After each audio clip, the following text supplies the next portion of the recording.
A night at Tom's house. I'd spent a few days in Austin visiting friends.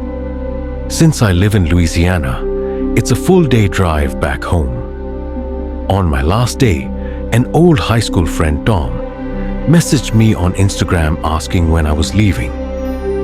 When I said today, he mentioned he lived an hour outside Austin, in the direction I was headed. We hadn't seen each other in years, so I decided to stop by. His house felt like a time capsule. Creaky wooden porch, vintage 70s furniture, and the faint smell of aged wood. We drank whiskey, laughed about old times, and before I knew it, I was too tipsy to drive. Tom offered his spare room. Exhausted, I crashed onto the bed without noticing much. Until I woke up at 3 a.m. In the moonlit corner, a tall, shadowy figure hung like a trench coat on a rack, but too still, too human. My heart raced. I forced myself back to sleep, only to wake at dawn to the sound of creaking floors. The figure was gone. Tom swore there'd never been a coat rack there. We searched the house, nothing. I left at sunrise, haunted by the thought, was someone watching me? The camping trip nightmare. At 18, I road tripped with my parents and friend Anna to a Swedish theme park.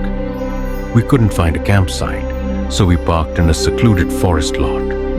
A beat-up car sat abandoned nearby. Around midnight, metallic clangs echoed.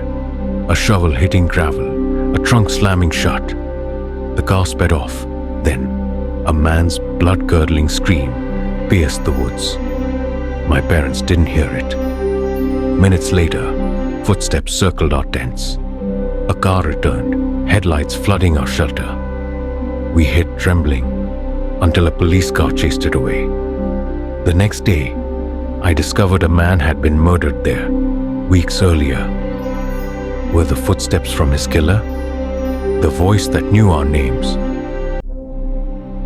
When I was 6, my brother Keith woke me whispering, "Mom's calling us."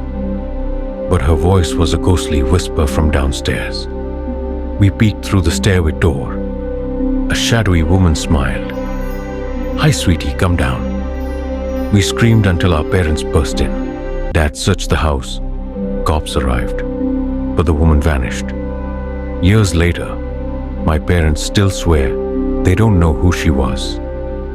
But how did she know our names? The Stalker on Maple Street. At 16, I stormed out of a party, walking home alone. A man in a hoodie followed, making small talk. "You live by the elementary school, right?" I bolted screaming. He fled when neighbors turned on lights. My ex Brandon drove me home, but later, footsteps circled the house. A voice growled, "I see you up there." Cops found nothing, but we moved months later. That man knew where I lived. Stay alert, stay safe. Life's full of unexplained moments, shadows, voices, strangers who vanish. Trust your gut. If something feels wrong, it probably is. Like, comment, and subscribe. For more chilling real-life stories, share yours below. We're all ears. Boo boo.